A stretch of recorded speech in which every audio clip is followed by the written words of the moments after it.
Elementary school was the best. Nap time. Yay! Lunchtime. Yay! Math time. Are you out your flippin' mind? Grab her! Working out in elementary is like working in hell, trying to keep a bunch of demons on their seats. Why are you getting up? Who just screamed? That was the bell. The bell rang? No, that wasn't a bell. I say this even though I've never been an elementary school teacher, but I was one of the demons. I did feel bad for the teachers though, because some of these kids be trying to speedrun the annihilation of their mental state. You know how people ask, how many 10-year-olds could you take in a fight? 10? 100? 1,000,000? Okay, now, how many 10-year-olds can you go up against in a psychological warfare for 45 minutes and not go to jail for a... The answer's none. Let me demonstrate how depraved elementary school kids are with a story. When I was in 1st grade, we had this welcome your new English teacher. He's not from the inner city, so be kind to him. He was like a chicken leg and we were a pool of piranhas. And we did not hold back. I need a piece, sir. Sure, go ahead. Me too.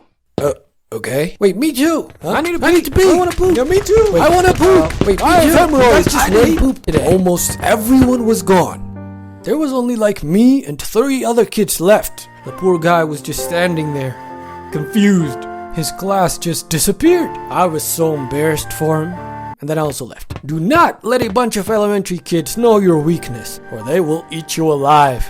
Also, if you don't got prior experience, do not work as a teacher. But how will I get experience if I don't? If you're wondering how our teachers took back control from us, they used a little thing that rhymes with wild amuse. If you can dish them out, you can take them. Boy, did we take them. Oh, you saw me there, didn't you? I've mentioned this in a previous video. Some teachers did not hold back. We were manhandled like a bunch of burglars. I mean, I understand we were a little disruptive, but this is crazy. Makes you wonder, this isn't about me, is it? It's okay. My elementary school was basically a military camp. We had this one director who'd put us in line and give us strange commands. Stand at ease! Stand at what?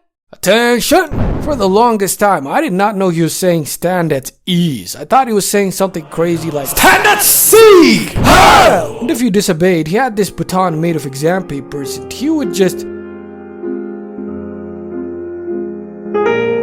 We also had that other director that looked like Idris Elba who would absolutely berserk and annihilate everyone in his wake. These people were insane. But at least we had the female teachers. There was this one math teacher in particular and she was off the rails. She would beat the bricks off everybody. It was like she was on her period every period and she was taking it out on us. I have an extremely vivid memory of this woman bouncing a little girl's head on her fists like a yo-yo. And then she left for months because she was pregnant or something. I've noticed that some female teachers are particularly mean to girls. Am I crazy or have I observed correctly? On the contrary, some male teachers would be overly nice to the girls and treat the boys like filthy dogs or like some kind of competition. Nothing used to annoy me more than some girls walking up to the teacher's desk and flirting it up. That's not fair. That's illegal. Stop it! Back to our topic. I want to preface, not every teacher had to throw hands to get some respect. Some teachers would take a page out of the old colonialist regimes to rule us with an iron fist. How to destroy a strong community? Divide and conquer. The teachers would install rats among us to keep us from resisting. When the teacher leaves, these traitors would write down the names of everyone who dared to breathe. Ah, I heard you breathing.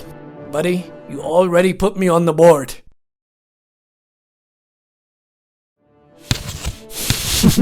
And you know what these kids get for wagging their tails like this? Beans!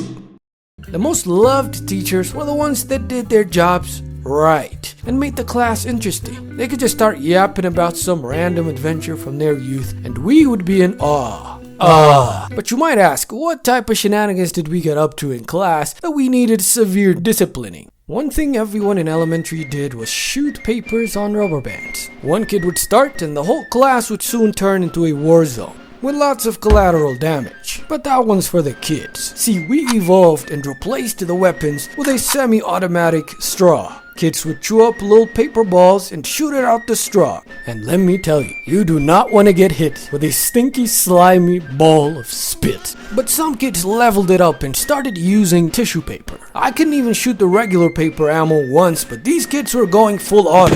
This one time, a kid got shot in the face with one of these spitballs and he started getting hysterical. We were just standing there like, yo, chill out, it's just paper, man. Ah! That thing shot up so far up his nose, you could see it bulging. Is it bad?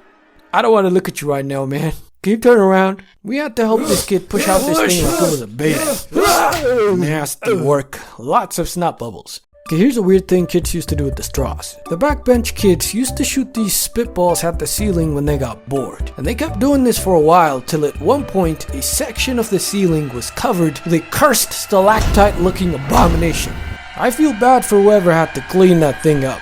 If they ever did. Anyways, subscribe for part 2 because I'm thinking about making this a series. It's gonna be an epic ride. Also, look at these amazing patrons right here. Yeah, I wish my name was on there.